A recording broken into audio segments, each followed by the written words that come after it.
Wow, wow, wow. Look at the quality of this lens.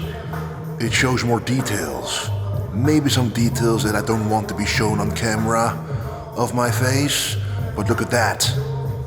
It's called the bokeh or bokeh. Not sure what they call it, but it's basically what you see here is very sharp and in the back is very blurry for that special effect. And thanks to you guys, I'm able to invest in new equipment like this.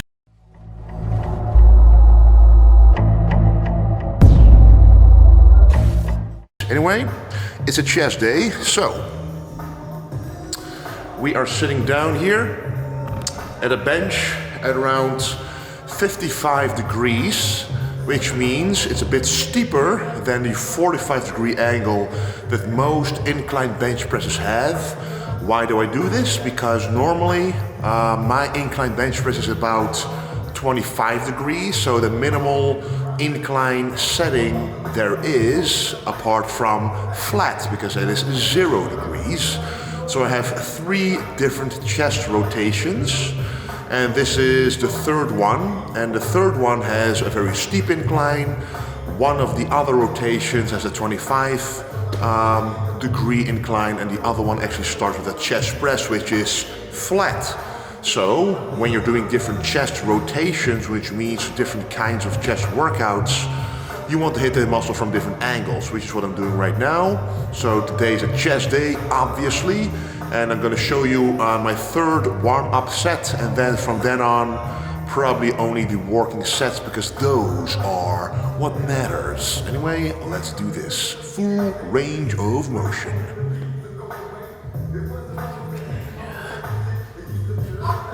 Alright guys, so as I said, the different angles I like to use because they both feel great. Now for people who have shoulder problems, for example, I wouldn't advise to do, a very steep angle because the front delt will be heavily involved. You really need a good, mind-muscle connection to be able to really get into the chest and not as much at the front delts.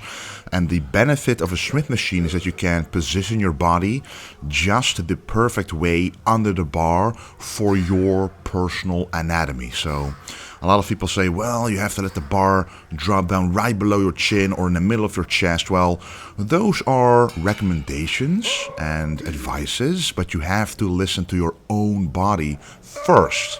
And for me, this position feels great. I feel nothing in the shoulders in terms of impingements or irritations. Only the chest is being involved. And this is the first working set. Now, the steeper the incline is, the less weight you're able to press. So on the flat bench press, I'm able to press the most. And 25-degree bench press, I'm able to press a little less. And the steeper the degree is, the less weight I'm able to press up. And that is just natural. If you know a little bit of physics, that should be the case. Alrighty guys, so as you saw, I did this more than 12 reps. And this was supposed to be my first working set. And if you follow me for a while, you know that I do my first working set in between 8 and 12 reps. I always log it on my phone. So now I believe I did 15 reps, but regardless, I did more than 12 reps. So that means that normally I would do 20% less weight on the second working set. Now I'm doing a little more weight in order to fall in between the 8 and 12 rep range to create the new first working set for next time. And that's why logging is very important, so you can actually progress over time. Now obviously after a contest prep, you get stronger quite quickly because your weight goes up, your food goes up, your carbs mainly, your fuel source. So I'm going to ride this out for as long as possible before actually starting the true off season. But for now, let's get our base strength back and attack this second working set with a heavier weight. I'm going to try to do more than 8 reps to make this a solid first working set for the next time I hit this chest rotation. Yeah, and it's very awesome to beat your logbook every single time. And whenever you do get above the set rep range of the first working set. Then, in my opinion, in the same workout, you can go heavier and see if you can set a new first working set, if you know what I mean. I'll probably make an entirely video about this to explain exactly what I mean with this, but it's a very, very great way to progressively overload your strength and therefore also your muscle. So after having done the 55-degree incline bench press in the Smith machine, it is time for some old school movements, the flat dumbbell press. Now with the flat dumbbell press, no matter how strong you are, in my opinion, you should always warm up with a couple of warm-up sets. Just like I did at the first exercise, I warmed up at least with 5 sets at least, and with this one I warm up with 2 or 3 sets, even though the chest is warmed up already. You still gotta warm up with those free weight movements, in my opinion, to save the muscle tears or the injuries or anything from happening. Now, this is my first working set, and you will see the exact same thing that happened at the incline Smith machine bench press as well, is that I'm able to beat and get past those 12 reps in this first working set, which means that I once again have to go heavier after this one. And as you can see, I go all the way down, my upper arms are going lower than 90 degrees, and that means that my chest is being stretched quite far. Now, the benefit of using dumbbells is, first of all, there are even more of a free weight compared to a barbell, but also you can have more range of motion, especially to the bottom, because normally the bar might actually hit your chest already. But with dumbbells, you can go, towards and by your side, allowing for a greater range of motion and also a greater freedom of motion, basically, because if you look at my hands, they don't go straight up, they actually go up and to the middle, which is actually the function of the chest. So it's even a better movement than only sticking to barbell presses. So this, by the way, is my chest rotation number 3, which means I do 3 different chest workouts throughout the week. So this is number 3. And every chest workout has its own design. So the first 2 movements I did don't really give me the maximum contraction. So I at least wanted to put in one exercise that does give me a good contraction with a heavy weight. Because you can do flies, but then still the contraction there, it's maximal, but not under maximal load, in my opinion. So this chest press with the hammer grip is an amazing movement to do, to be able to squeeze the chest under a lot of load. And the very important thing here is to keep the shoulder blades retracted, keep the lower back arched, so you can really focus on only the chest. Here, especially at the last few reps, your front delts might get involved if you try to force those couple of reps out, and that is something you have to look out for. So whenever you hit failure or get close to failure, make sure your form is correct, because otherwise you already hit failure before, because in my opinion, failure isn't just when the set stops, it's when your form breaks down. That is what true failure should be, because if you keep going when your form breaks down, you're literally training different muscles. As I mentioned, the tension from the chest will be shifted to the front delts. Yes, you'll be able to do more reps, but at what cost? At the cost of a possible injury, at the cost of not actually targeting the muscle you want to target, at the cost of more fatigue. As bodybuilders, that is not what we want. And by the way, all clothing that I'm wearing is available on vintagegenetics.com, including this vintage army green stringer. And as you can see here, the chest is being fully worked. When I go all the way to the back, you can see the chest stretching. And when I go all the way forward, you can see my chest contracting. So sometimes wearing a tank top and recording yourself every now and then, you can actually see what the muscle you're training is doing, which is vitally important for a bodybuilder to know.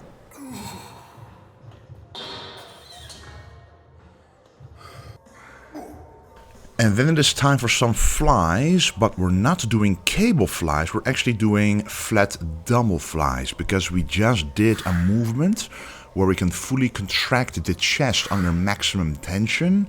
Now I have a very, very good pump in the chest, and what I want to do now is focus more on the stretch. In literature, we don't always listen or read literature papers or science in general when it comes to bodybuilding, but literature does state that in the stretched position, from the long to medium stretch or positioning of the muscle, that's where the growth occurs the most. So if you are focusing on that, you're sure that you will actually get an impulse of muscle growth, a stimulus for muscle growth. So that's why full range of motion is very important. I always say this when training back, go for that full stretch, but also that contraction will aid in muscle growth. But as I said, we already did a movement with proper contraction under load, and if you try to contract the chest here with dumbbells, what happens is you actually lose tension at the top because there's no weight actually causing the tension. You would be doing it yourself with your mind. It does feel challenging, but the tension there, which is one of the principles of muscle building, won't be there caused by the weight itself. So what you want to do here is maximize your efforts on the portion of the lift that is caused by the resistance, which is the dumbbells. So we're staying in the lower to medium rep range, and of the rep itself, range of motion. And that way, we're maximizing the effectiveness of this particular movement. Yes, I could have done cable flies, but those all are already in a different chest rotation. And what I want to do is progress on as many different exercises as I can, but all of those exercises have to be movements that I can perform well and have a good connection with.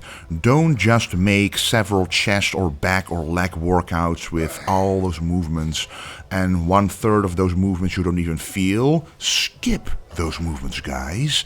Don't do them.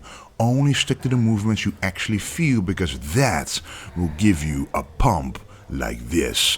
Also, of course, I used Pump Surge and Nitro Surge from Jacked Factory to get a lot of blood in the muscle caused by, for example, the L-citrulline in the pre-workout. And it's always just nice to check out the shape and the pumpness, especially in the off-season right after a contest, to see if your conditioning is still in check, because when I wake up in the morning, I do look a little softer, obviously, compared to when I was in a contest prep. But when you're actually working out, you pretty much look almost as conditioned, at least in some body parts, for example, the chest, the shoulders, the arms. And that is what you want to continue to see. Once that starts to become softer, you actually might have to do a short mini cut or a maintenance phase, holding the weight you're weighing right now until you get a little bit more conditioned, in my opinion, because you don't want to get way too soft way too quickly. You want to ride out that leanness for as long as you can while strength is increasing. If your strength is not increasing, you have no choice but to up the food. But for right now, if strength is increasing, I do want to keep the leanness and keep riding this out for as long as possible to actually start a true off-season in the best possible place. And of course, these were just some side dumbbell lateral raises. Still only doing one working set every single chest workout. We'll be moving to 2 and maybe even 3 working sets later on in this off season to make sure those shoulders are capped to the max, to offset a little bit my waist, because you have to be honest as a bodybuilder. When I do my poses on stage, I might be one of the broadest bodybuilders, but also I don't have the smallest waist. So I want to emphasize what I already have, the shoulder width, make that the maximum width I possibly can make it, and then make the waist appear smaller in comparison. So what I'm working on is the shoulder width, the lats, and the leg sweep, the quad sweep, to make sure that my body is still in balance and proportion, which is what classic bodybuilding is all about. And after having done the chest and the triceps, and the side delts, it is time for the triceps. Now, most of my chest rotations, which is actually a chest, side delt, and tricep rotation, has a push down as the first movement. So here I'm doing the rope push down, another day I might be doing a straight bar push down, and another day I might be doing the narrow grip or V-bar push down. Whatever the case, before doing the heavier movements for the triceps, like a skull crusher or something, or an overhead movement, I always like to warm up the elbows even more with a push down movement like this. And this is also something I'm logging from now on. I actually didn't used to log the rope push down because it is an isolation movement. I was just like, okay, if I hit the tricep with this movement in a rep range of about 12 to 20 reps, hit failure, that's alright. But when you are working a weak point, even though it's an isolation movement, for example, if you have weak biceps, do log all of those sets, all of those working sets, and beat yourself with perfect range of motion and perfect form the next time, because that's, in my opinion, is the only objective way to progress in a weaker muscle group. So yes, I am logging this lift as well. Even though it's not a main lift, even though it's a lighter weight lift, you still want to be able to gauge your progression in strength there, because then you know that objectively you are actually moving forward. And when strength is moving forward, then muscle will follow, as long as you use the correct form and the correct range of motion. So as I said, the last tricep movement is not the skull crusher actually, but the French press. So a skull crusher, the big difference here is a skull crusher would actually be going to my skull. So this easy curl bar would then be going up and down, straight up and down from my skull to the ceiling basically. That's why it's called a skull crusher. But a French press has a longer range of motion, which emphasizes the stretch more, and that is exactly what I need, because this is an overhead movement, because it literally goes over my head. And the bigger the stretch here, as I mentioned earlier, the more stimulus of muscle growth will occur, but also it will hit the bigger, the large head, the lower head, whatever you want to call it, of the tricep, the long head. And that is what will emphasize your front double bicep pose, for example, because that is the tricep hang. And that is something I always will need to work on, because classic physique, in my opinion, is also about having very good arms. So the biceps will always be a priority in my physique, because the bigger your arms are, the better your entire body will look anyway. But then you do need to accompany those biceps with strong triceps as well. So that is what I'm doing right here. And I'm only doing 2 exercises for the triceps for the time being. We'll be moving to 3 as the true off season will begin at the end of November. Alrighty guys, just finished the chest and tricep workout with a little bit of side delts. As you saw, I pretty much beat the logbook with every single working set that I did. So either I did a heavier weight and still went in between the 8 and 12 reps, or 15 and 20 reps, or I did more reps with the same weight. So that's progress. And especially, well, no matter which phase you're in, whether you're bulking, cutting, contest prep, you want to, in a contest prep and cutting, at least maintain your strength. And when you're in the off season, when you're gaining body weight, you want to gain strength. Because if you don't gain strength and you do gain body weight, guess what? The chance that the body weight is muscle is very low, and the chance that it's fat is actually very high. Anyway, time for the post-workout meal. And look at this, guys. Look at this deliciousness. So this is, let's see if it's sharp as, oh, this lens is amazing. Anyway, this is cream of rice. 120 grams post-workout. So my coach, Stefan, tells me I can either, well, I can have cornflakes post-workout because it's a fast absorbable carbohydrate, but I like cream of rice because it has more volume. To me, it's more delicious and it actually digests a lot better. The way that I use is authentic way by Jacked Factory. Use code Wesley for 20% off, and trust me, this tastes amazing. So the thing is, if you have cream of rice that doesn't have any flavor, you want to have a whey that tastes good to mix through it. So you actually look forward to it, eat it very easily, especially when you're more of a difficult person in terms of eating enough food during the off season. And what I also have in here is, as you saw, a little bit of dark chocolate. I know I'm not supposed to have any fats post-workout, but to me, cream of rice without the dark chocolate is almost impossible to imagine. So it's only 5 grams, but still, the flavor is there because it's 85% dark chocolate.